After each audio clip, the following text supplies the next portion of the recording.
I'm calling this meeting to order at 10:35 a.m. Are there any members of the public joining us? Can you? I don't know who Ryan Moore is. He's with RSM. Okay. Okay. All right, I think I'm all set. Seeing no members of the And then I public, just froze. There we go. seeing no members of the public, I'm going to close the public portion. Okay, Bill Campbell, who is RSM. okay. Okay, what I'm going to do in the interest of time, I'm going to postpone the approval of our last meeting minutes and also Ms. Gitten's presentation and go right into our discussion with RSM. And Clara, I'm going to leave it to you to start that process. Great. Hi, everyone. Can we share our screen? I'd like, William is also known as Weiss. He's ready to share his screen so that we can show the scope of what we put together. Okay.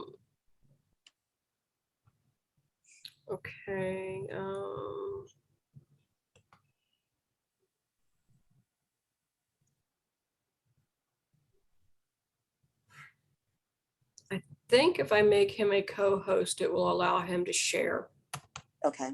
So while you're doing that, I'll just introduce the RSM team members. I'm on here twice because I can't communicate through my laptop. I have to communicate through my phone. So that's why you see me twice on here. And Bill/William Campbell is also known as Weiss Campbell. He is a manager on our team. I have Matthew Blondell, who is a director on our team. And then Ryan Moore, who's also a director on our team. He is our IT. I don't leave home without IT. So he is our IT director to be able to talk about those components once we get to it. Okay. But we're going to have Weiss pull up the document and we'll walk you through the statement of work. It says that I still don't have the ability to show the screen. It's disabled still.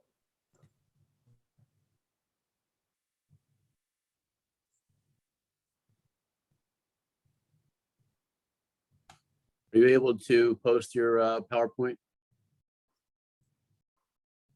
It's still disabled, it appears. Okay. Let me see. Don, if you go to under security tab, there's a share screen under allow participants in the meeting. Okay, there you go. All right, he should be good now. Got it.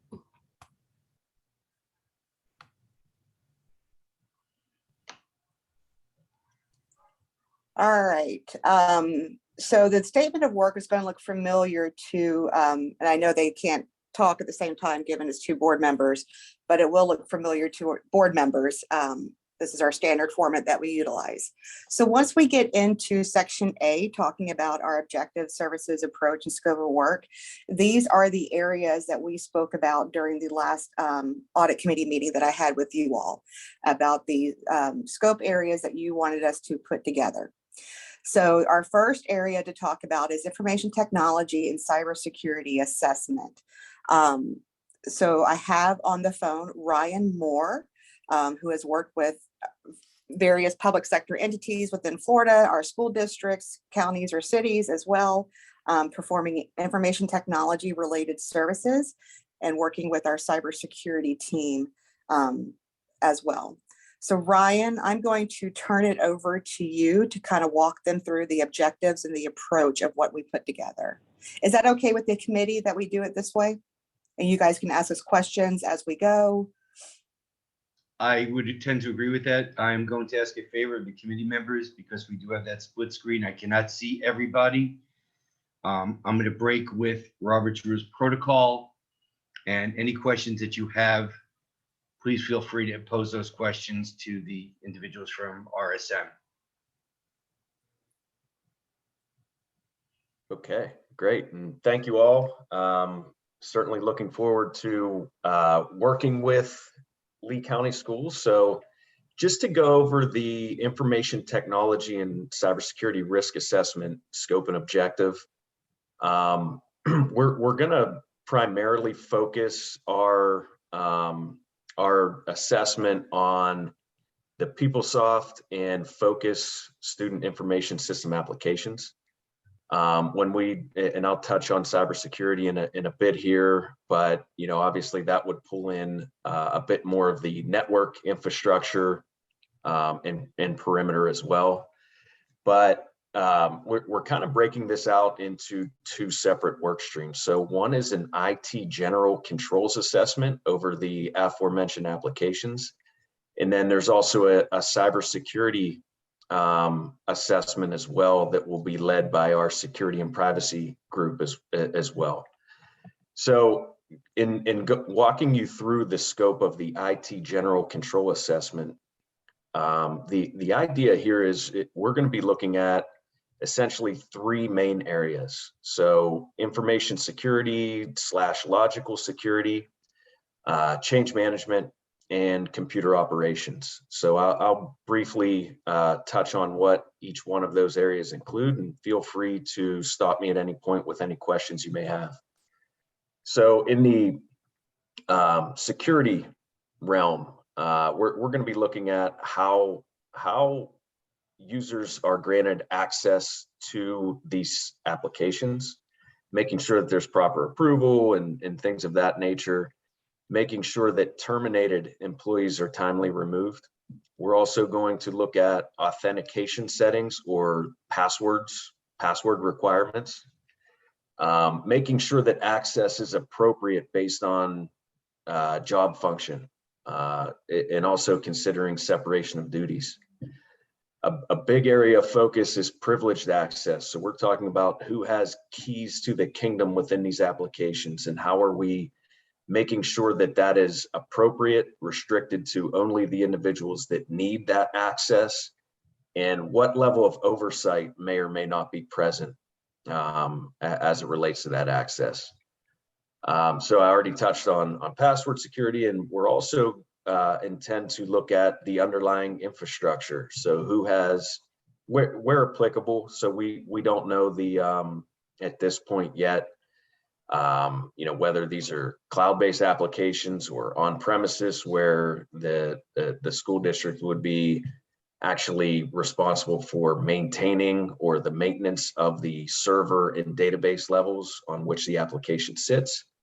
But where that is responsibility of the school district, we intend to take a look at that as well. Weiss, could you scroll down a bit? So the next area is change management. So any changes made to the functionality of the system, we're going to focus on making sure that that is properly authorized. Any changes are tested prior to being moved to the production instance, and also that they are properly approved, where there is some oversight. Hey, we see that this change request came in. That we feel that the proper testing has been completed, and yes, it's okay now to move that into production. And finally, in the area of change management, we also make sure that there's proper separation of duties between those that can develop the changes and move the changes to production. So the reason that we focus on this area is you might have a great authorization, testing, and approval process in place, but if one individual, for instance, can develop a change and move it to production and ultimately circumvent the process, that could be an issue there, because then management may not be aware of, do we know for a fact that all of these changes that have been moved to production have been properly authorized, tested, and approved. The final area in the IT general control space is around computer operations. So that includes backups, making sure that the data is properly being backed up, that it is recoverable if there were some failure or the systems go down. Making sure that those are tested to demonstrate that, hey, yeah, we are performing backups and they are indeed recoverable on some set frequency. And also, if there's any interfaces or automated job processing, how is that being monitored to make sure that those jobs run successfully? Any questions so far before I jump into cybersecurity? I do, Ryan, if I may. What about physical security around the mainframe and everything else? Yep, great question. And I think I glossed over that. I didn't hit every single bullet point. So to your point, where that is the case, where we have on-premises applications and systems, we would be looking at where the boxes are being housed, that access is appropriately restricted to the data center housing those systems as well. Okay, and what about business continuity? So business continuity, we can certainly pull in a, we do intend to touch on it. A lot of times business continuity is really an assessment in and of itself. So we will be looking at, do you have a plan? Are you testing it? We probably won't go into some of the details of, is it adequate? Does it scope in everything, organization wide or district wide? So it'll really be focused and tailored to specifically the PeopleSoft and student information system.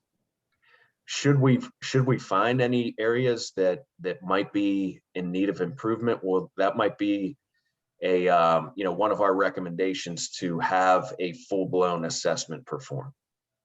Wonderful. And my last question, I've been reading a lot about the issues with 5G and airports. I know we're fairly close proximity to Page Field.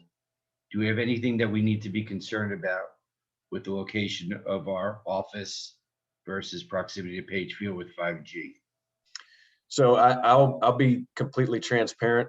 Not necessarily my area of expertise, but I think that's an excellent question that we can bring in our security and privacy group to talk you through that. So those are the folks that will be handling the cybersecurity work stream.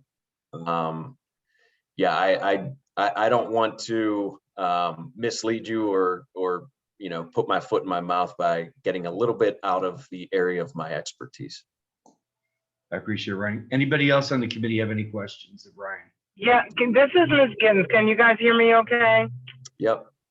Okay, all right. I just want to make sure, after the conversation from the board meeting when I presented what we did at our last meeting, the board members have a concern as to, what we're doing with RSM and all of that. So I think we need to be clear that, and correct me if I'm wrong, that what we're doing at this point is having a report to go back to the board to say, if the board votes on it and decides to use RSM, and there's a agreement with the contract and the statement of work, that this committee's suggestion is to start with this point. And I say that because we want to make sure that the board, they realize that the board is making the choice, first of all, whether to accept the statement of work and move forward, and second of all, where they would start. So am I on the right track? Because I want to make sure we're doing that. Ms. Gittens, you are on the right track, and that's why we're having this discussion, to make sure that we're all in agreement as far as the audit committee relating to statement of work. This was something we had discussed at the last conversation in December with RSM, for them to give us a proposal of statement of work. No dollar amounts are factored into any of this discussion. It's strictly the statement of work. We want to make sure that when RSM hits the ground running, should the board approve them to do so, that the audit committee doesn't come back to them and say, why didn't you consider this within your statement? Right, That's okay. what this is accomplishing. And that is exactly what I wanted to be on tape to say, this is what we're doing, because I had to explain to them, we did not, as a committee, decide, or the committee, you guys, voting members, did not decide on anything. It's recommendations, and as thorough a recommendation as we can to take back to the board This is what you guys think should happen. This is how it would happen, and this is what it would consist of. So I just wanted to make that clear. Absolutely. Mr. Cohen, can I chime in for 1 second? This is Butch Sling. Yes. I think maybe Ms. Gittens, if I understood your question, I think it's more like a hierarchy of need. And I think the audit committee has kind of assessed a whole bunch of different kind of parameters that RSM could really scrutinize.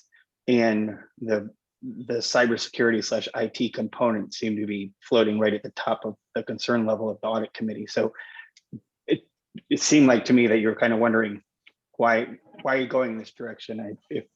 If this is accurate, Mr. Cohen, I just want to share that's kind of how we arrived at the specific criteria we're discussing right now.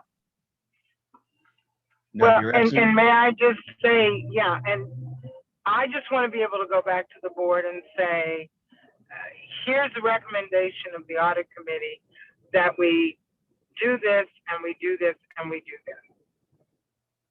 That's basically, and that you have figured that if RSM is going to begin again, that they would start in this particular area. Am I correct? That would be an accurate statement, and that's why we're having this detailed conversation with RSM. Okay. Everybody's clear. Awesome. Okay. Thank you so much for letting me say that. Okay, is there anyone else on the committee who has any questions of Mr. Moore? Okay, if you could please continue, it would be great. Thank you. And if I could just make one clarification on the timing, we included proposed timing, just so the committee would know how soon we could start if the board decides to have us execute this work. Right, and okay, and I did see up front as well that there was timing set aside Yeah. on that. But we'll discuss that as we get further into the discussion of the scope of work. Correct. All right, great. So going into cybersecurity, I think all of us are very familiar with this. This is obviously a hot button topic that you see in the news across all different industries. Ultimately, it comes down to how are you keeping your data protected? Sounds simple enough, but there's a lot that goes into it. You know, when you think about asset management, you're only as strong as your weakest link. How are you making sure that you know all of your IT assets that are out there, that they're being properly patched and kept up to date, kept secure, being monitored? And with that, you know, what is your strategy? You know, do you have the proper vendors? Do you have the proper support? You know, how are you monitoring that? How are you keeping abreast of new certain threats and bad actors? You know, once you identify that, hey, somebody has breached our network, or you know, in our DMZ, how are you containing that, isolating it, keeping the rest of your data and assets safe? So really, what is, you know, looking at the various processes, the policies, you know, any tabletop exercises that are being done, sort of proactive vulnerability scans, penetration testing, and recovery exercises. So there's certainly some overlap between this and some of the IT general control testing. So our approach, where we have two groups with different areas of expertise, is to sort of tag team this so that we're not asking the same questions twice. And this just goes sort of one layer deeper than we would on our IT general controls assessment into the more you know, specific areas around cybersecurity. So we also, you know, as we begin our interviews as part of our process, you know, there may be some other areas of concern that some of the cybersecurity or security experts that you have questions on, or might like us to take a bit deeper dive, and we're certainly planning on doing that as well, based on what we learn about your environment. Any questions around the cybersecurity portion? Hey, Ryan, this is Yes, please. I'm sorry. Hey, Ryan, this is Jeff Davis. So a couple of elements in here I really would be curious about is, and again, right now it looks like you're looking at process and function, but I don't see you talking about specific cybersecurity concerns. So where would data privacy and DLP, which is for those that aren't aware, that's data loss prevention, fall in? Do you do specific procedures around ransomware? We know that I believe City of Cape Coral, City of Naples have all had incidents about that. So we know municipalities and governmental entities are big targets for ransomware. So where does that fall into the areas you outlined where you're looking for specific vulnerabilities or risks, or how the district is addressing those specific areas and risks? Yeah, great question, Jeff. So this specific scope that we have is more process and control focused. What is currently being done? This particular audit, though, we have folks that do that specifically within our security and privacy group that do that active threat hunting, that help you with, once there is an incident, helping you, performing the forensics, how to contain it, mitigate any loss there. So that's a separate team. We have teams that could help you walk through, design sort of tabletop exercises in the event of a ransomware attack. This is more or less what do you have in place? What are some opportunities where you can improve? Should you choose to take some of those steps or take some of those recommendations we may have, we're happy to have those conversations and help you through that as well. Data loss prevention, I know, was one of your specific questions. So that would certainly be included. Making sure that USB drives are disabled or appropriately encrypted or restricted, limiting access to certain cloud sites like Box, for instance, is a good way. And how would you actually detect if someone were to do that? Let's say download a bunch of social security numbers and send those out via email. Do you have tools or monitoring software in place that might hold that up and make sure that it's reviewed prior to going out the door? So those are all areas that would be included at a high level. Once we get into how it's actually configured, that's probably a bit beyond the scope of this particular assessment. But should we see some signs that, hey, maybe you're not doing everything that you could be doing in this area, that would probably come out as one of our findings or recommendations that may warrant a deeper dive. Yeah, and I guess answered all your questions. Kind of, because ultimately what I don't want to just do is if you do a cybersecurity audit at just a process oriented element, what's going to come out of that would really kind of drive the district or provide the district guidance on how to better protect itself. So I want to make sure that it's not, hey, your identity and access management, maybe you want to get a tool to do that. Like, that's not going to provide the value. But if it's a matter of, we see weaknesses in these sorts of processes and monitoring that could leave you susceptible to this, that, like, I want to make sure that there's value being driven. If we're spending money to do a cybersecurity evaluation, we need to know the output's going to be valuable to the district. Yeah, understood. And that's sort of the way that our reports are designed. So we even when we have findings or deficiencies that we identified, we try to paint the full picture, giving credit where credit's due. And here's what we're seeing or not seeing. Here's how we would recommend that it gets remediated. And then we also offer a sort of a management action item or management response to say, yeah, we agree with this recommendation, and here's how we intend to remediate it in the time frame in which we intend to do so.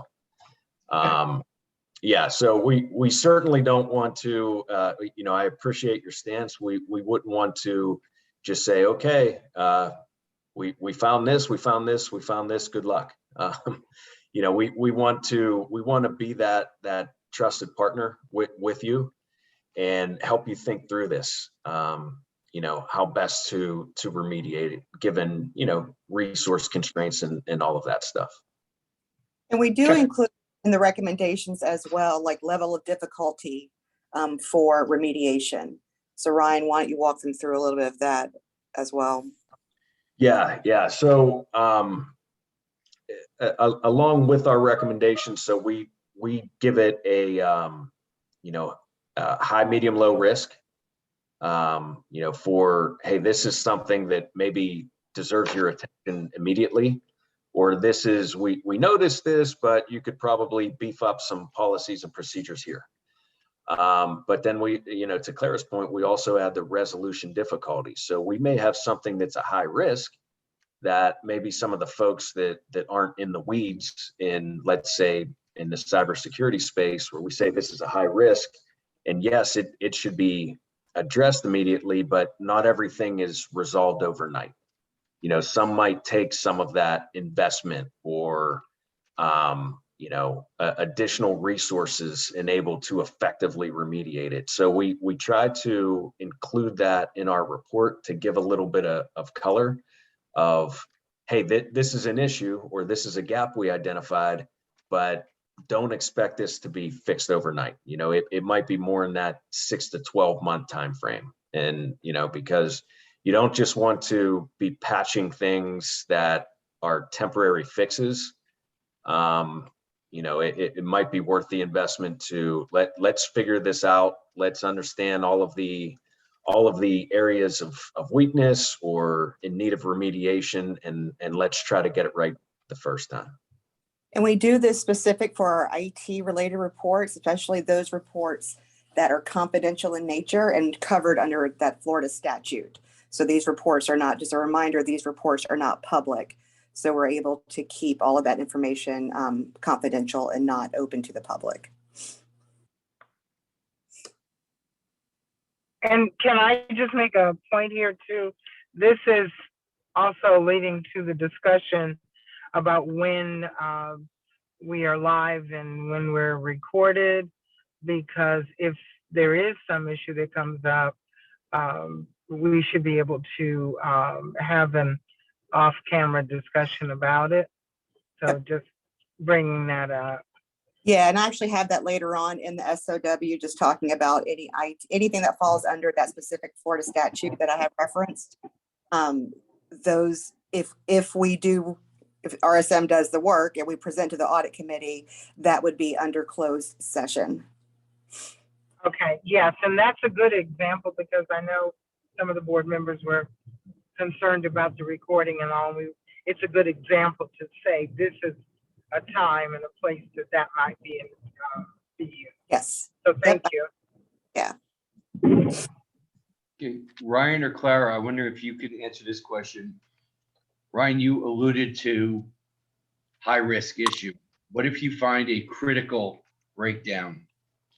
I don't think you want to wait for report issuance to bring that forward. What would be your process in bringing that issue forward so that we can get it addressed immediately? Absolutely. So, and yeah, I guess we didn't really go over our audit methodology per se, but we're not gotcha auditors.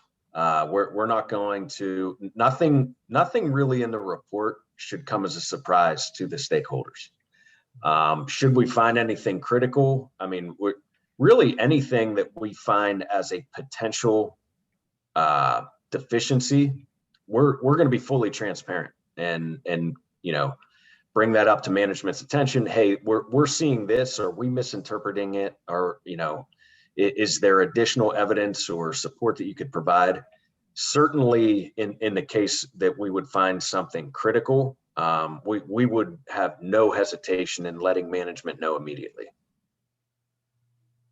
Then there are, and if I could just continue, there are situations where we need to go to the superintendent to make sure the superintendent isn't blindsided.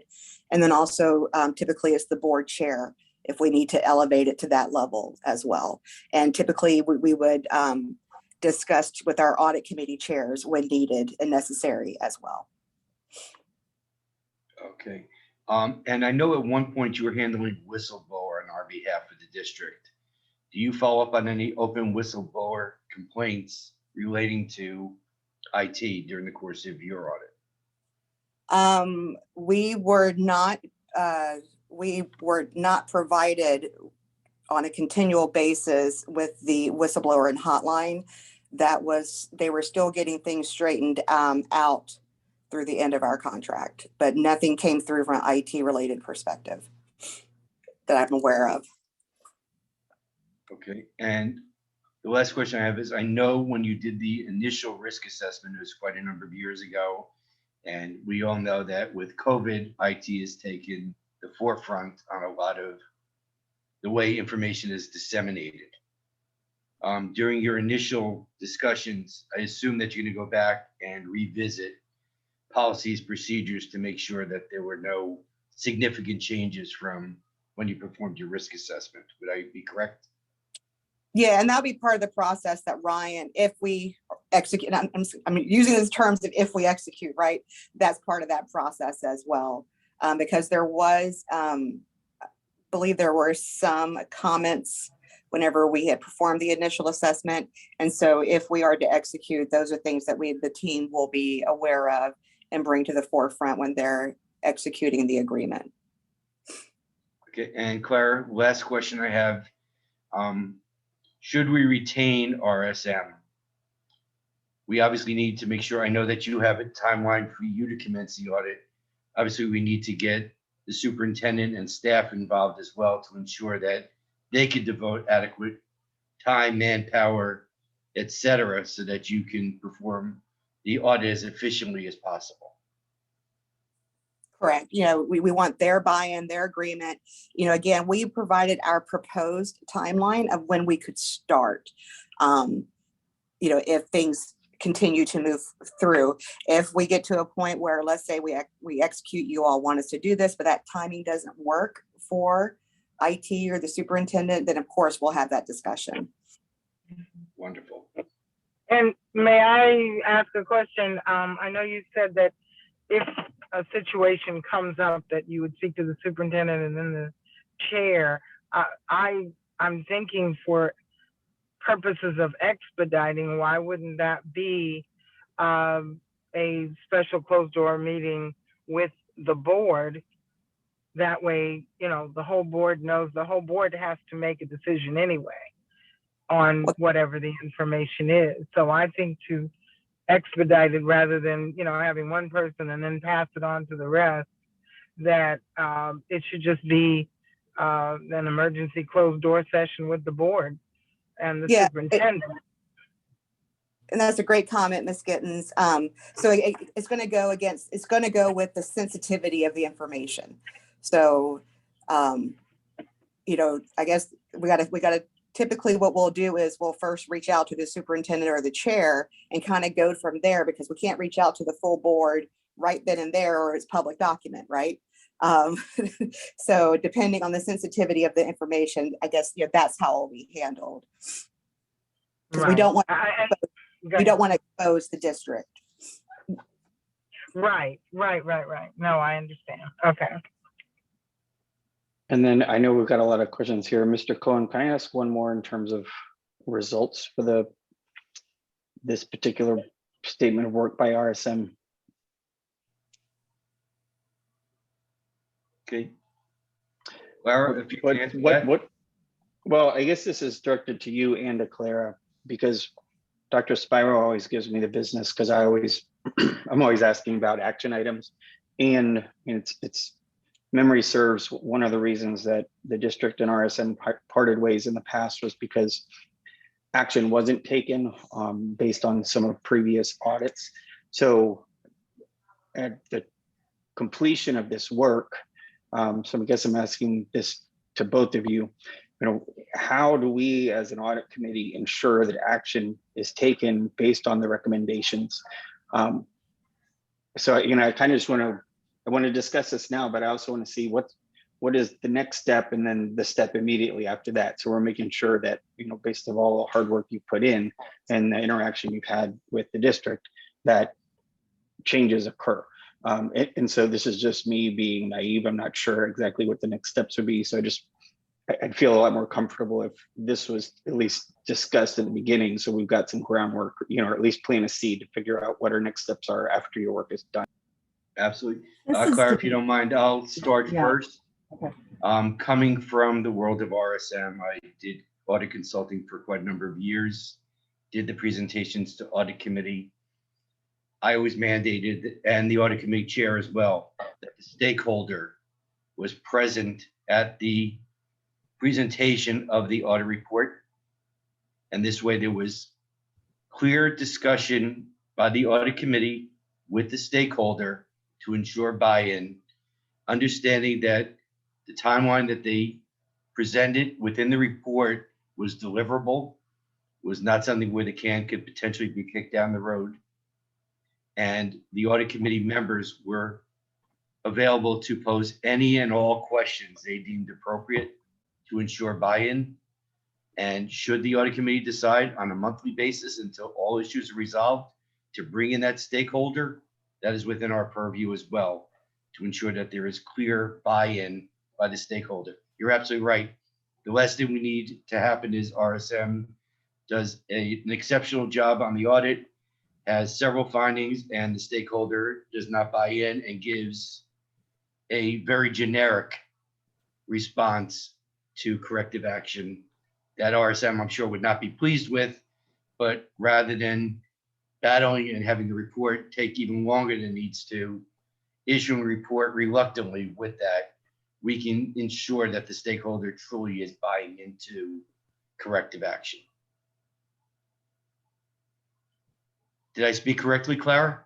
Yeah, I would agree with that commentary. All right, perfect. Thank you. Mr. Cohen, this is Denise Carlin, Chief of Staff. If I may, it just to your last comment in the conversation. First of all, Dr. Savage sends his apologies. He did have an off-site commitment at the same time, and so we are dividing and conquering today. So thank you for allowing me the privilege of being here. I do want to share both from the superintendent's perspective and our executive team that we, obviously we're still a relatively new administration here after Dr. Atkins' retirement. However, I will tell you our commitment is to continuous improvement. Any information that would come to us that would be brought from RSM or any auditor, we would be taking extremely seriously, reviewing all of the findings and any of the feedback that was provided. And I could tell you just from our heart, this administration, we would take each and every one of those very seriously, and we are committed to getting better every day. So I felt like I would be remiss if I didn't speak up and say that. I would venture to say that our two board members would concur with that, that we want to get better, and that our commitment would be to fulfill, the recommendations, as they were proposed. And if there were conversations that needed to be had, we certainly would have those, with RSM or with the audit committee. But we're committed to getting better every day. We're going to be fully transparent about that. Thank you, Dr. Carlin. I'm glad to hear that you made that comment. I'm sure that RSM is pleased to hear that. I'm sure that the board members will be pleased to hear that as well. And again, we just want to make sure that everybody continues forward lockstep on the corrective action, that something doesn't fall by the wayside. So we just want to make sure that there's a buy-in at all levels.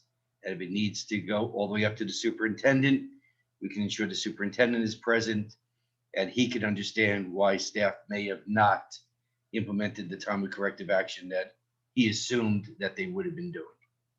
So, and I greatly appreciate the statement that you made, that taking the seriousness of these audit findings into account and to continually to improve. I'm sure RSM would appreciate that, as I said, and as everybody else on this call would.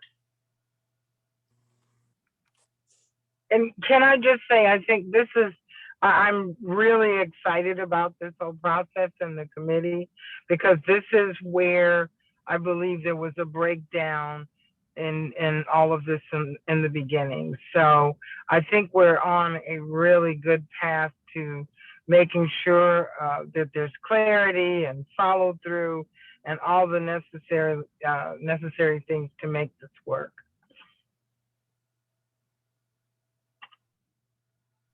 Okay, Ryan, I know I cut you off and I apologize for that. Did you want to continue with your presentation?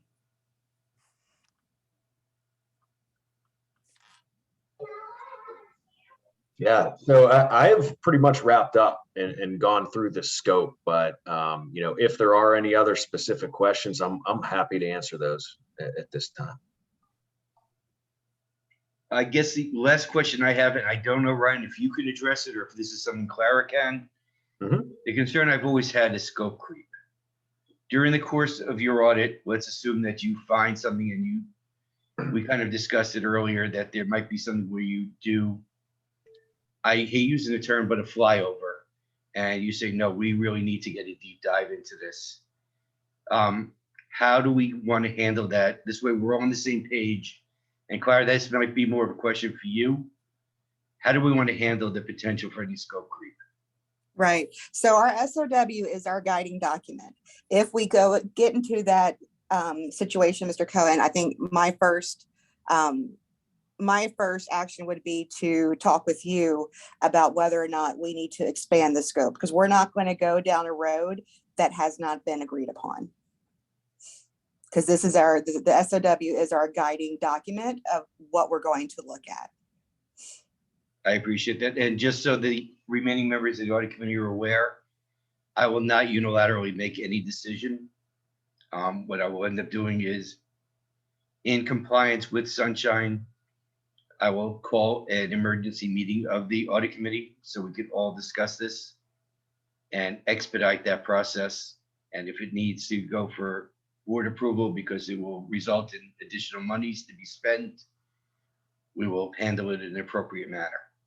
So I don't want anybody thinking that a sidebar conversation as audit committee chair with RSM is the end all. It absolutely will not be occurring that way. Right. And we would have to have a change order. If we're going to expand scope, we have to have an executed change to the agreement that again is our guiding principle of what we will follow. I do appreciate that. Okay, I'm going to let RSM continue with their presentation unless any other members of the committee have any other questions. Okay, Carla, the floor is yours. All right.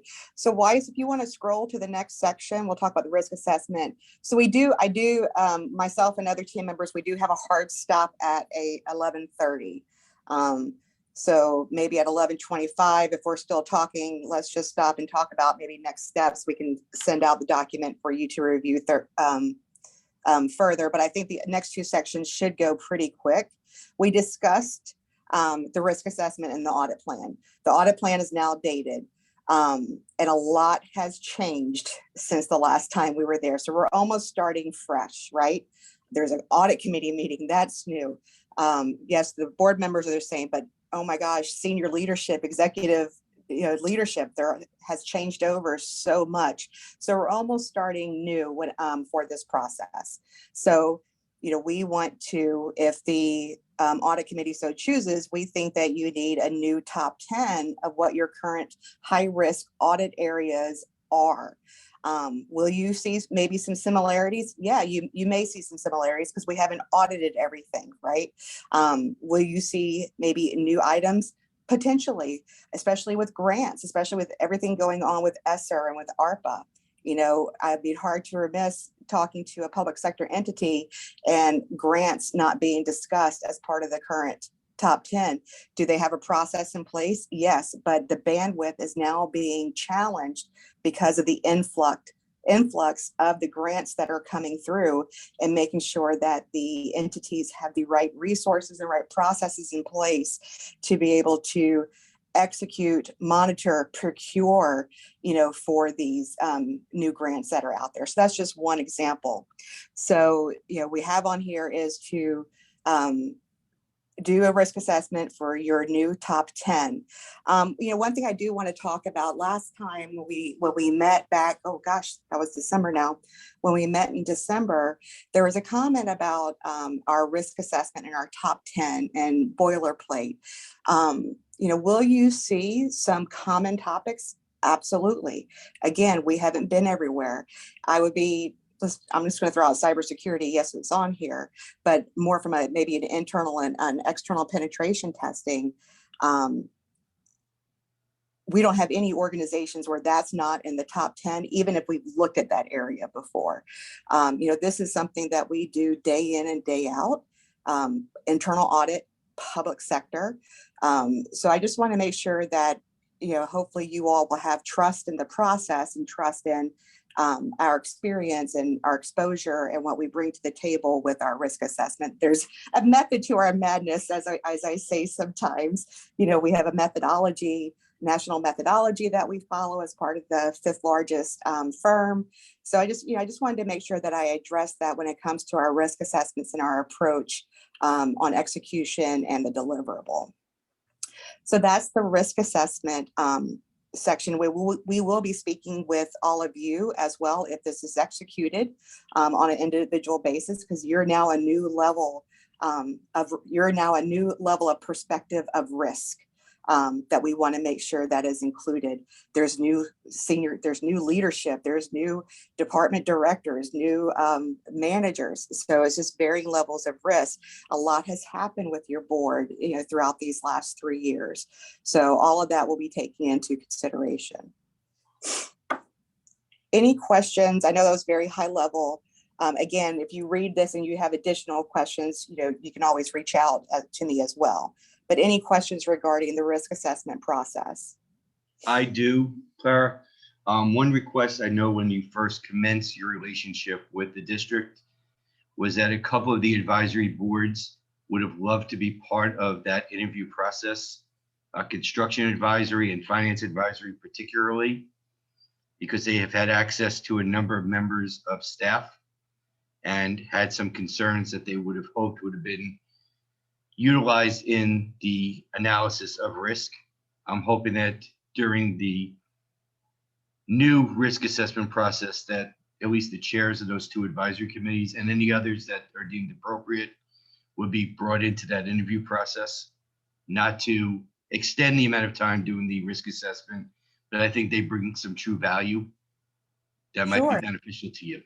Yeah, maybe we'll identify like the top 3 or 5 and include conversations with them as part of this process. Wonderful. And the only other question I have is, and we are not here to negotiate fee, but getting a general idea of your hours that you feel would be appropriate for the performance of the IT audit would be helpful. This way, you're bringing forth a statement of work, but we don't know what number of hours, and if the school board is negotiating a fee, they need to have an idea as to, is 200 hours appropriate at X number of dollars per hour? Is 100 hours appropriate? So that they can live within the budget to which they are responsible. Okay, we do have the fees, because I know we haven't been that far. We won't get to that right now. Weiss, you can scroll back up. But we do have. And this fees committee, just so you know, Clara, we have no ability to dictate what fees can be charged. It's just, we want to understand the hours that you deem appropriate. So if we didn't even know the numbers, that's fine. Okay, yep, we will make that note as well. Thank you. Can So I we're ask gonna. one- Sorry, can I just ask one quick question? So in terms of the risk assessment, will that consider sort of prior findings? I know obviously there was a lot of work that was done in the past, a lot of good work, but kind of getting back to the whole, well, significant findings weren't followed up on and that sort of thing. Like, does that kind of dovetail into this or not? Well, we have on here follow-up testing. Got it. So follow-up, Jim, will include follow-up on the previously issued observations. Got it. Perfect. Thanks. So just real quick, so for the risk assessment, we're going to include 3 to 5 of the advisory committees. And then overall, right now we do have fees in there. You would like an hour estimate as well. Just an hour estimate. That's for the school board to determine what their budget dollars are for that. Okay, no worries. So segueing from Jim and his question. So the third component that we have on here is follow-up testing. So the follow-up that we discussed, so this is us coming back and looking at the the observations that were previously issued in the reports. There's management action plan and the estimated completion dates in there. So they should be ready to go. We're going to come back and test remediation. We don't do a full scale sample. You know, we kind of test it light, right? Just to see how they're remediating and to see whether or not we can close those observations, or maybe something else has changed and they need to defer the observation a little bit longer for X, Y, and Z reason. So we'll come through for each one. So what we did is we outlined each report and the number of findings that we're going to be doing follow-up on. We also included the most recent Florida Auditor General report and those findings. Now we did have discussion about the Gibson report. We received the Gibson report and we reviewed it. And unfortunately, I know Matthew had to drop. He's walking into another audit committee meeting at Broward. He had to drop. When we read the Gibson report, there were not actionable items that we could see. So we had some follow-up conversation with the chair just to see if we're missing anything, if there's another report out there. But from what we can assess, it was mainly kind of benchmarking. This is where Lee is as compared to other entities for X, Y, and Z reason. And there was nothing actionable that we could identify for us to be able to come in and do follow-up on. Okay. So we did not. I can tell you, since I was involved in for the rest of the committee members, there were some actionable items relating to transportation. I know that Gibson had found some weaknesses that they helped strengthen and some other things. And I'm more than happy to sit down with whoever from RSM with the committee's approval to go through that report. You're right, there were not a lot of recommendations that came out of the Gibson report, but there were some. And I'm more than happy to point out the exact pages where those recommendations were noted. Okay, so Mr. Cohen, what I'm going to do is I'm going to have Weiss Campbell, one of our managers, he's on the call. I'm going to have him reach out to you and meet with you to kind of go through that. That's perfect. So from what we discussed in December, that is the only item that's not included in this document. Given that we only have a couple of minutes left and you've only seen it on the screen, I just want to talk about how can we distribute this to you. Now, is there a recording secretary for the audit committee that can send this to you? I can't send it to both board members because I can't send it to 2 board members at a time. So how do we want to approach? I would like, can I just say that as the liaison for the committee, I would suggest you send it to the secretary and I should be copied on it as well as the members of the committee because I'm the liaison to take information back. Okay. Now, is that Dawn that I would send it to? Yeah. That's correct. Okay. Now, again, like I said, I know these last 2 topics are maybe a little bit high level and quick, so I'm sorry about that time. But I think more of the discussion needed to be with IT, you know, because of the specificity of it and what needs to be done. But again, take this, review it, and let us know if you have any questions. Okay. And I would, and I've got to drop off too, but as far as what I would present to the board, I just want to be able to touch base with the probably the chair of the committee and yourself to make sure what I'm presenting to the board is accurate. And perhaps that might even mean a representative from RSM and from the audit committee or the chair of the audit committee to report to the board or be able to answer questions. Is I that would be something available for that. And Clara, I'm assuming that somebody from RSM, whether it be via Zoom or in person, we can make that happen. Right. I guess it depends on Right. the depends on the date. Right. And I'll look into that and I'll get back with you.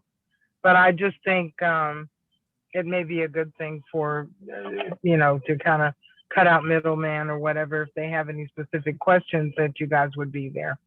Yeah, yeah. And that was just, if I could note, that was just one of our things. Last time we did not mind participating via Zoom, you know, sometimes, you know, being there in person as well. It was just the notice we were given sometimes, Ms. Gittens, and I know that's not coming from you. But I Right. just want to put that. So I'm just going to put the disclaimer, it's dependent on the timing. Oh, no, And- we'll make sure that everybody, and I'll look at, the schedule and all and get with the right people and find out exactly when we can do this. And Zoom, if you can do a Zoom would be easy because then we can get it done quicker, but I'll get back to you on that. Okay. And Ms. Gittens, All if the board has any questions as it relates from an IT perspective, given my specialty, just let me know and I could participate and help however. That I mean, sounds wonderful.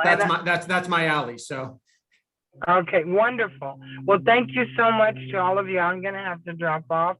I appreciate all the work that's gone into this, and hopefully I see this, moving down the road quickly, so This was great. thank you. This was great commentary. Thank you all. Okay.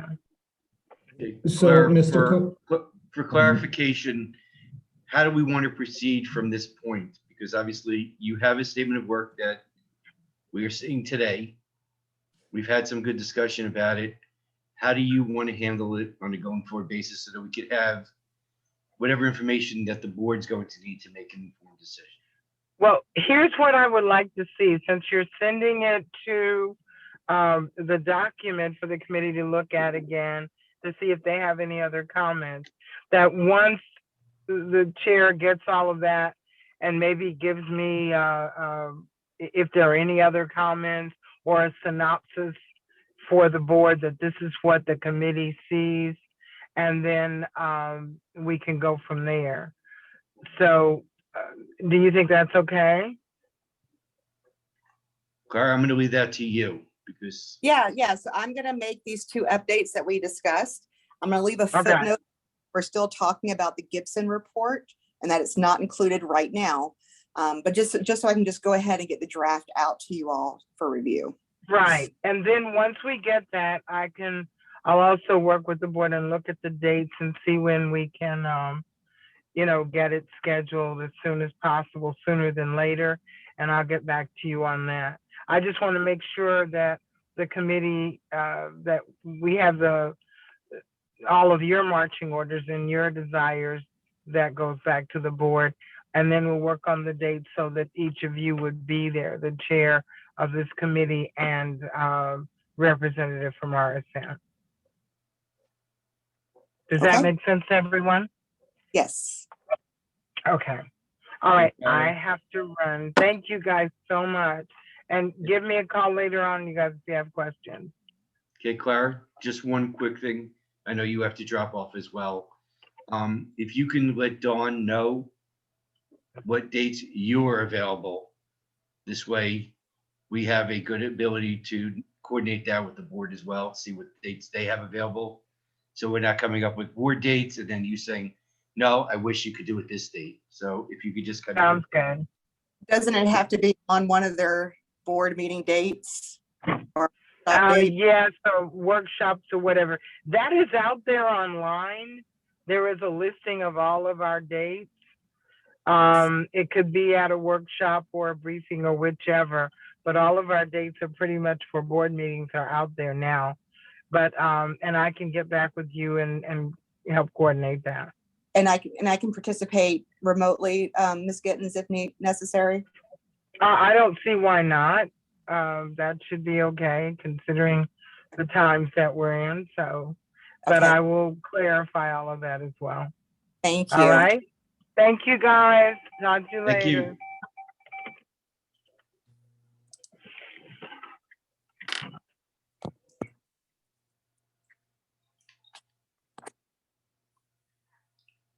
Okay, it looks like pretty much everybody has dropped off except for the board members. Other business. Okay, I'm gonna open it So, up Mr. for, Cohen, I think we. sorry, who's Yes, that? I was gonna say, I think we still also need to set when the next board meeting would be. You mean our committee meeting? Yes. Yes, we are I'm sorry, gonna, committee board. yes, no, we are absolutely gonna do that. I just need to backtrack. Dawn, were you able to get the minutes out to all of the members of the committee? You're on mute, Don. I did, yes. Okay, has everybody had a chance to review the minutes of the December 16th meeting? Yes, and Mr. Chair, I'd move that we approve the meeting minutes. Can I get a second on that, please? Second. Okay, we have a motion and a second to approve the minutes of the December 16th meeting. Are there any discussion points? Hearing none. All in favor of approving the minutes of the December 16, 2021 meeting, please say aye. Aye. Aye. Any nays?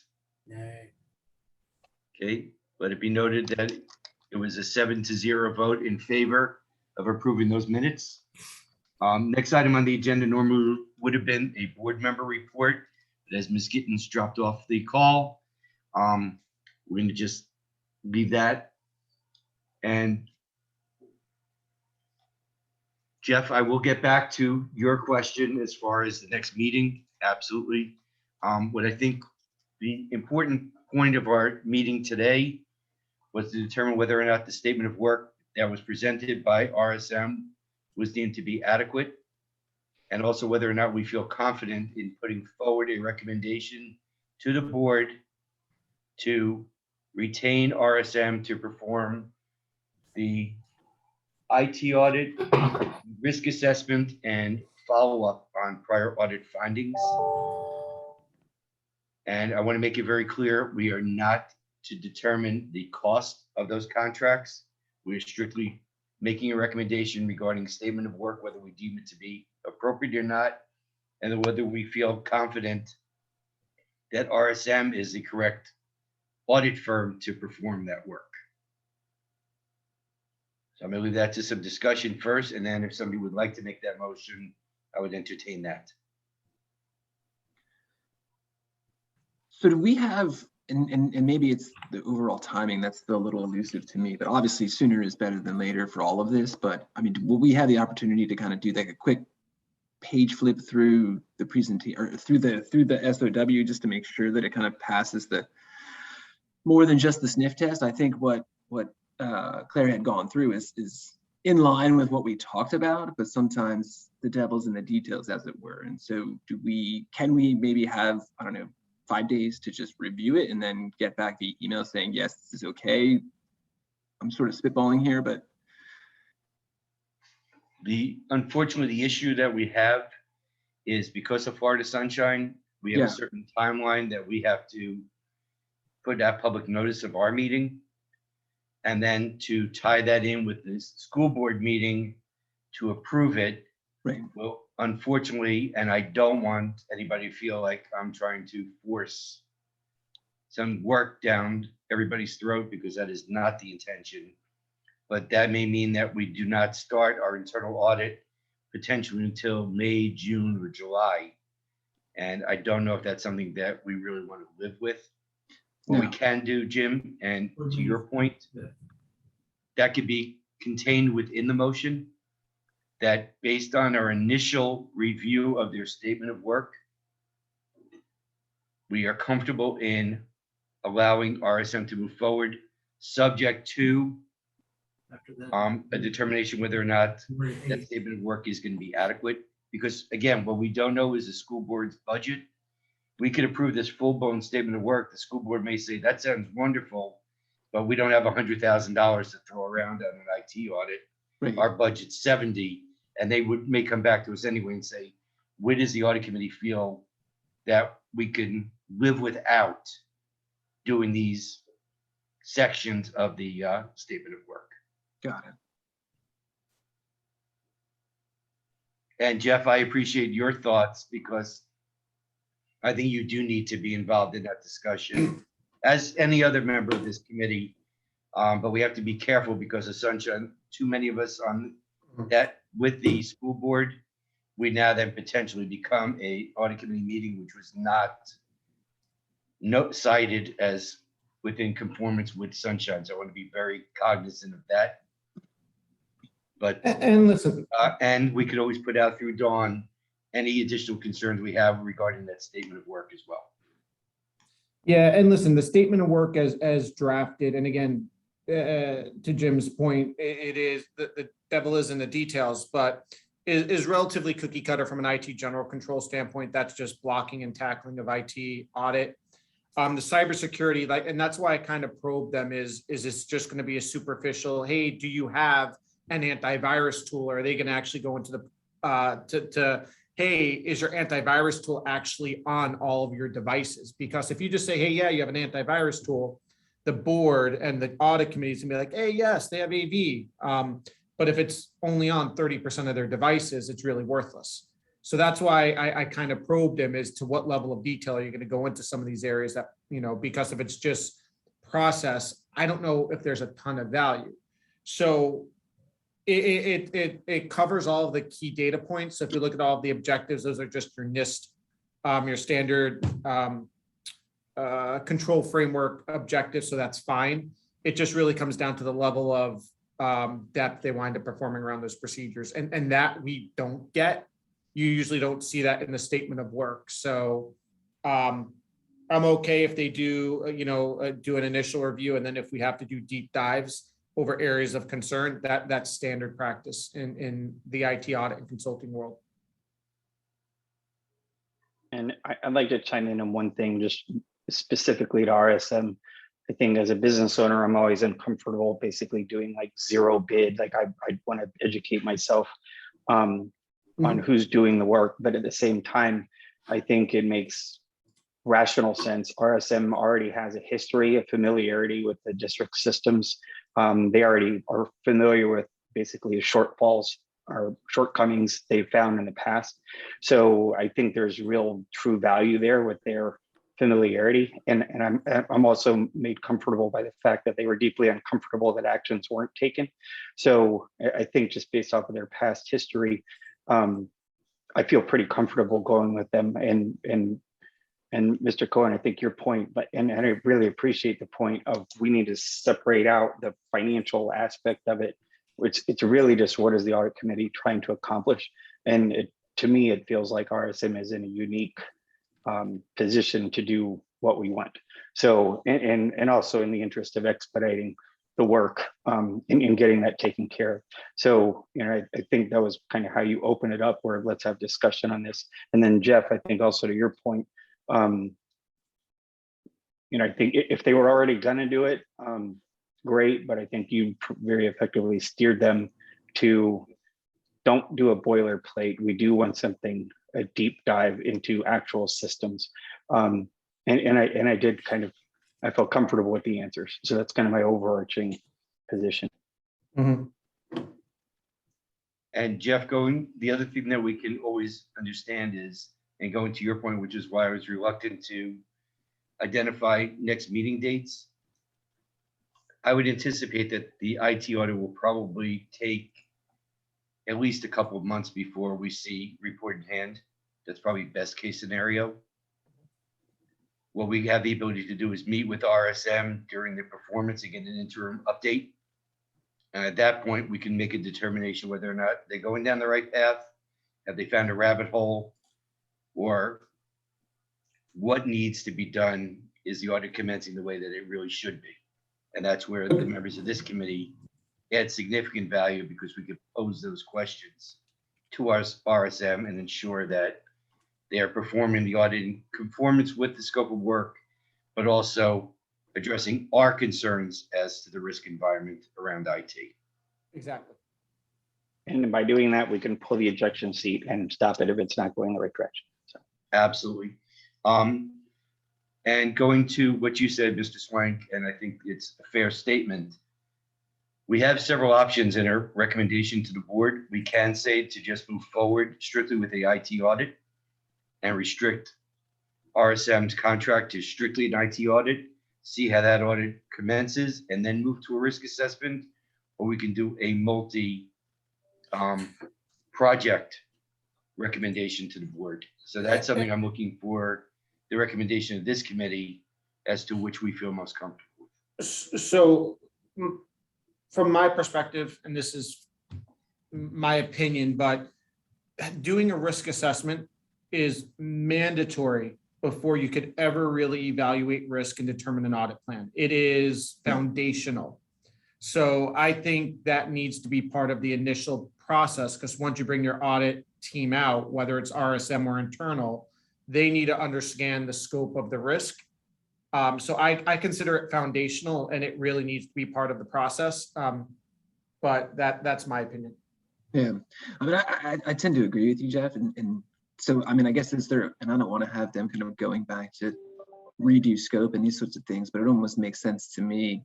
Like, I think ignoring IT isn't a good idea, but, you know, like doing a hardcore IT audit and then risk assessment overall, it almost makes sense to do, you know, risk assessment, including IT risk assessment, maybe kick a few tires on some of the, you know, maybe 2 or 3 procedures, maybe if we want to get a little bit deeper into the IT because it hasn't been done before, but having that overall sort of, you know, risk assessment based on everything that's happened over the last couple of years, follow up on findings, these sorts of things, and then, you know, have them produce something, which will then also give us the opportunity to assess RSM and their ability to do the work, and might get us, you know, perhaps more bang for our buck, no pun intended, in terms of getting something that we can actually use going forward.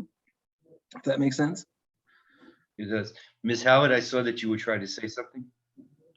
Yes, I couldn't agree more. I was actually having the same thought, Jeff, that it definitely makes sense to me to have the risk assessment first, because that, again, technology is part of that risk assessment, and they'll identify some of the top areas as well. So I certainly agree that it would make sense to have the risk assessment first. Mr. Davis, I'm going to rely on your expertise. Would you think it beneficial to do an IT risk assessment in conjunction with the full risk assessment, and then maybe do a cybersecurity audit? Because you did bring up ransomware, you did bring up some concern. Well, when you think about municipalities and governmental entities, listen, IT general controls, which they touch on, will help safeguard some of your internal threat and some of just your what we'll call lackadaisical, your lazy type of issues. But modern day hackers, they're not going through that. They're going through, their ransomware is really going to be phishing exercises. Phishing is the #1 way that ransomware gets introduced into an organization. So yeah, I think if we wind up starting off with an overarching district-wide risk assessment around their risk areas, and then do potentially an initial review of cybersecurity and IT control to identify what areas to focus on, perhaps we get more value out of RSM to really target their procedures rather than say, let's just look at this boilerplate of items that are at a high level. Again, it doesn't hurt, and it's not bad practice to look at those controls. We should be looking at them, and an internal organization would look at them. Yeah. I look at those from my organization, right? But from a municipality risk, the cybersecurity is what keeps me up at night here, not, hey, John Doe has inappropriate access to create a journal entry. Chances are John Doe's never, you know, we have other controls in the business to handle those. Sure. Okay. Anybody else have anything that they'd like to bring out? Okay, Mr. Davis, I'm going to rely on you to put forward a motion then, because you seem to have pretty good clarity as to what you feel should be done. So then I'll put forward a motion that the board, or so that the audit committee recommends to the board that the statement of work as written upon initial review appears to be adequate, although the audit committee believes that the risk assessment should be an initial focus to determine the overarching risk, or the risk profile to the district, as well as some additional risk procedures performed around specific cybersecurity risks, such as data privacy, data loss, ransomware, and phishing. I mean, those are going to be your 4 main ones. That's Don, a lot of words, guys. Don, were you able to get all that? Well, this is recorded, but again, I could try to type it into the chat window. But again, it's a matter. Ultimately, the recommendation is based off the statement of work and the initial review, we believe it's okay to proceed with RSM. But the order of their review, we believe, should be an initial risk assessment that takes into account specific cybersecurity risks as well. Okay, I can get it off of the recording when I do the actual minutes. Okay, hearing the motion, do I have a second? Second. Thank you. I am not even going to try to repeat the motion on the table. My general understanding is that we do recommend to the board that we retain RSM to perform a risk assessment, including an IT risk assessment that will also include cybersecurity risk. Basically, in a nutshell. Is there any further discussion? Yeah, Hearing I just want to plant one more seed here. I think my interactions with the district, and Dawn is familiar with this, where I think a lot of the times the district means well, and that's why I'm grateful for everyone on this committee, because I think sometimes they do behaviors that they consider to be optimization. And from my perspective, you need to do first things first, and once everything's hunky-dory and performing, beautifully, then you can optimize.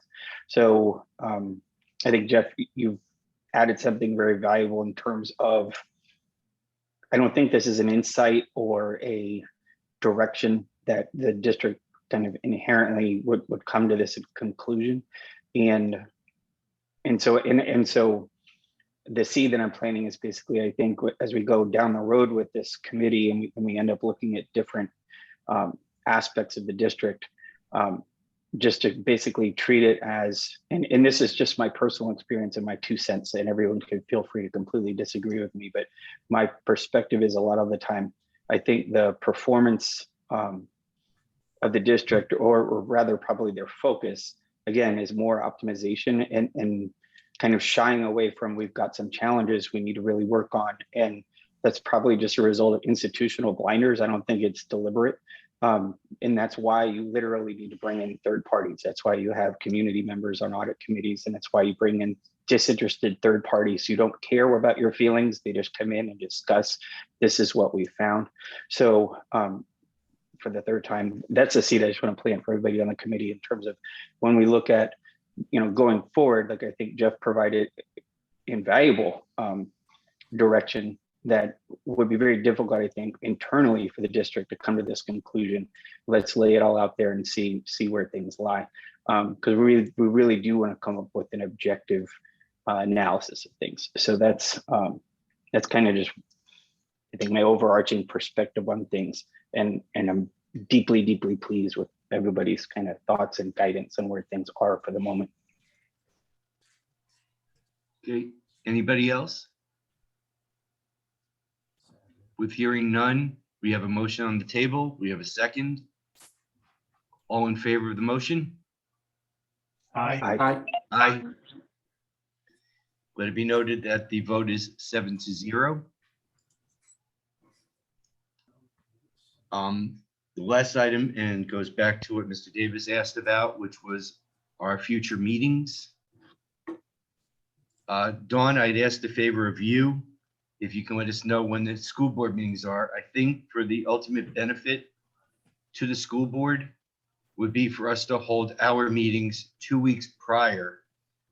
And it could be any day of the week, at least 2 weeks prior to any school board meeting. This way, should we have any issues, concerns to bring forward to the school board, there'll be adequate notice that an agenda item can be prepared and compliant with sunshine. Okay, I can tell you the next 2 meetings, January 25th and February 8th. Let me get the next meetings up. That would be the 22nd.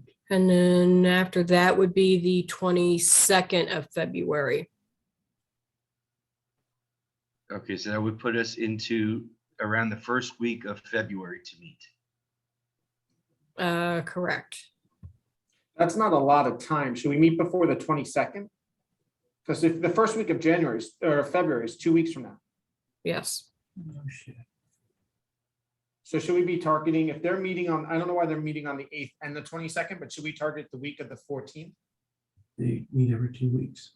I can tell you the board meets every 2 weeks, so. That'll be why. Just one thing I do want to make sure that's pointed out is that whatever, if there is any documentation or anything that needs to be provided to the board for their consideration, that must be provided to the board, to the secretary. He's going to upload it on board docs to the board 1 week prior to the board meeting because it needs to be properly noticed. So if you're going to have something on the, if you want to present something to the board on the 22nd, it needs to be provided to staff. Staff has to actually upload it on the 15th. So it really needs to be provided to staff the week prior to the 15th. That will be the 8th. Yes. Thank you, Ms. Bruno. And that's why I made the comment about 2 weeks prior to any board meeting. This way it does give staff adequate time to do whatever uploads they need to so that proper notice can be issued. And I understand where you're coming from, Mr. Davis. 2 weeks from now is short notice. However, recognize that RSM committed to getting us their statement of work sent through Dawn to all of us and Ms. Gittens. So maybe meeting in 2 weeks might not be a bad thing, so we can actually review it. And this way, in preparation for that board meeting, we'll have whatever notes we need to for that discussion with the school board.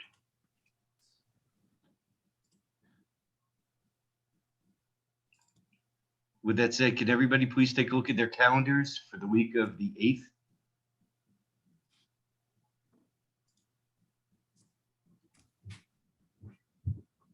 And also to give a best available time for those meetings. I don't know if this time of day works for everybody, if we would prefer towards end of day. I have a preference to the end of the day, mainly because a lot of times my calendar gets filled up really quickly. I work at FGCU and we're fully back.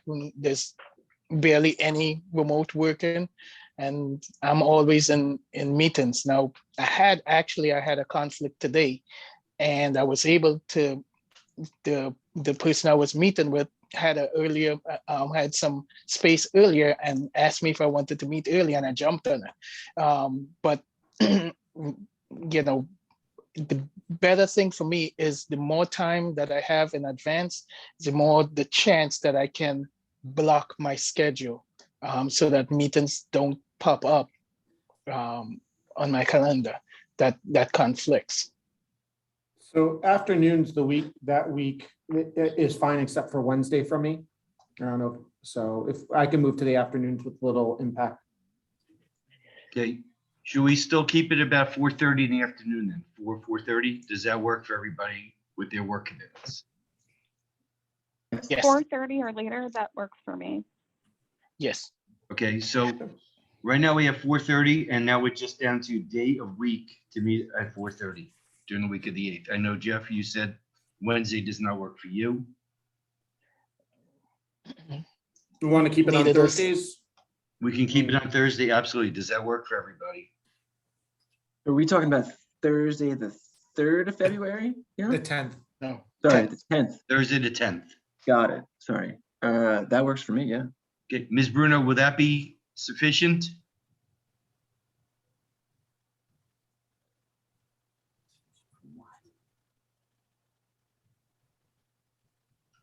You may be on mute.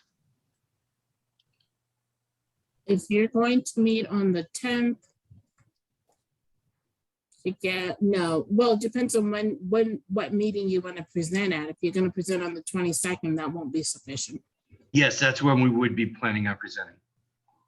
You should probably have your meeting on the first week of October so that you can have all of your documentations presented and provided to staff the second week of October. So staff can make sure it's up for the 15th so that you can go to the board meeting on the 22nd or the workshop or briefing, whichever one you're going to go to. I think you mean February. February. Yeah, but that's fine. The 3rd works for me as well. I'm also good with the 3rd. Is everybody do okay the with 3rd. February 3rd? Yes, Good work. In our next it's meeting, good for me. I'm looking for a motion then for our next meeting to be held February the 3rd at 4:30. And the last component will be whether we want to do it in person or via Zoom, which is most convenient for the members of the committee. If we're meeting during work hours, Zoom is easier to be there. Obviously, if we're going to meet in person, just there's other meetings I have that will frequently bump up against that. So getting over there could be a little tighter. That's right. Good point, Andrew. And then I guess the other question is, does this mean, and I agree with Andrew, I'd rather do it Zoom if we're gonna have something that kind of shorter notice. But do I understand that we're gonna physically be present at the 22nd school board meeting? Is that another component to the scheduling? That's going to come down to recommendations coming from this committee and who the committee feels comfortable in having stand before the school board. As I said, I'm concerned with sunshine if too many of the committee are actually appearing before the school board. And now there's a audit committee discussion where we're setting some kind of policy or practice outside of sunshine because we did not properly notice. So Well, that's we something just- we're going to need to discuss. Just remember, all of the school board meetings, workshops, briefings, and action meetings are noticed. So if you have multiple members of the committee coming up, but you are properly on the agenda, that will be fine because it's been properly noticed. We always notice the school board meetings. Right, Thank because you I for the think it clarification. wouldn't be considered an audit committee meeting. Right, but I think what Miss Gittens wanted was Paul, either you there or somebody to speak on behalf of the audit committee. Should there be questions come up about the SOW with Claire there? It's not that we all have to be there, just somebody that could answer questions or help her answer questions when she presents to the board, when this comes up to the board, to the recommendation to go with RSM. Thank Okay, you. so I recommend Mr. Cohen and Mr. Davis. You guys have to jump on that grenade. Mr. Davis, you've heard your name thrown in there. I know that you. It won't be the first grenade I've jumped on top of, so that's fine. Okay, so Dawn, could you please ensure that we are added to the agenda for the school board meeting of February the 22nd, I'm sorry. I will. And I'll make sure, I'll let you know the drop dead date of when I have to have stuff to get to Miss Schaefer, the secretary that does all of the noticing for the meetings and the documents, to make sure that she has them in time to get on the agenda so that it's properly noticed. Wonderful. And could we also please notify Clara that would be a date that we would hope that she is available as well. I will. Okay. At this stage, I don't know if we want to set future audit committee meeting dates because I think we need to find out whether or not the board is going to approve the meeting of the retention, excuse me, of RSM. But I think we should, in the interest of proper process, at least establish a March meeting. And then we could take it forward from there to see the frequency of audit committee meetings from that point forward. Based on what we're hearing, we know that 2 weeks prior to a board meeting is what we're looking for. So again, it could be the first week of March we can meet. And this way it will give us adequate timing and notice for the board. So if everybody can please look at your schedules for March, I would greatly appreciate that. We're trying to hold that same cadence, so that would be Thursday at 4:30. That's what I would be hoping for, yes. That works for me. Works for me as well. Yeah.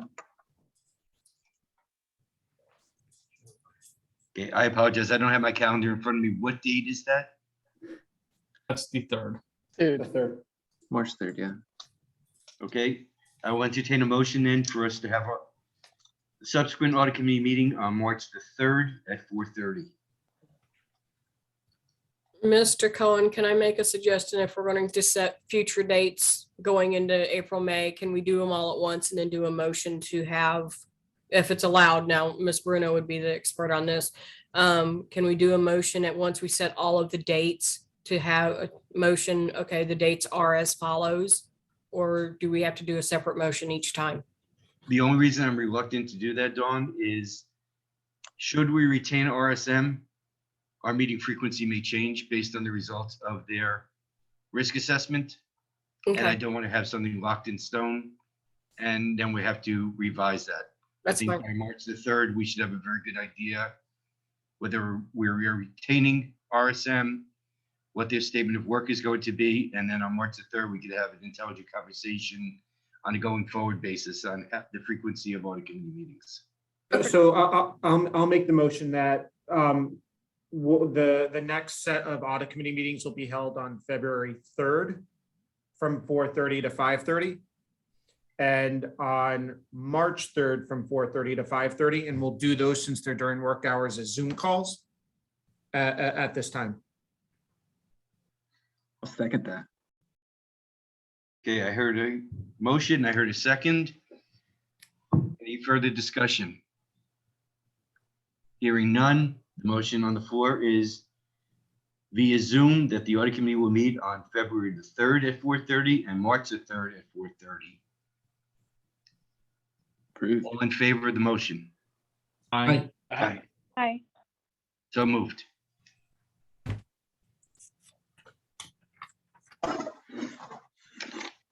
Is there? Mr. Cohen, I just want to anything bring else? something up real quick before we move forward, if I may. Yes. I know the next meeting is February 3rd, so Don, I just want to bring it up to make sure that we have this meeting posted. I know by policy, it should be posted 7 days prior to the public. So because we're not too far away, we want to make sure we make that window, having this meeting advertised and also getting the minutes out as well in time. So it's just, I just want to bring it up because obviously the 3rd is not too far away. So we make that time frame. It's 2 weeks from today, so I would have to have it posted by the 27th, which should be no problem. Okay, I just wanted to bring it up. Thank you. Thank you, Yeah. Mr. Nguyen. Is there anything else for the good of the order? Hearing none, I want to entertain a motion to adjourn. So moved. Second. Thank you. All in favor? Aye. Hi. Thank you all for your time. With the minutes note that the meeting adjourned at 12:08 p.m. Thank you. Take care. everyone. Take care, guys. Everyone have a good Thank day. you all for your day. Bye, And guys. Dawn, thank you for giving up some vacation time to this. No Thank you, problem. Don. We're gonna go play with Mickey Mouse now. Enjoy Disney. Fun. Thanks. Thanks, Don.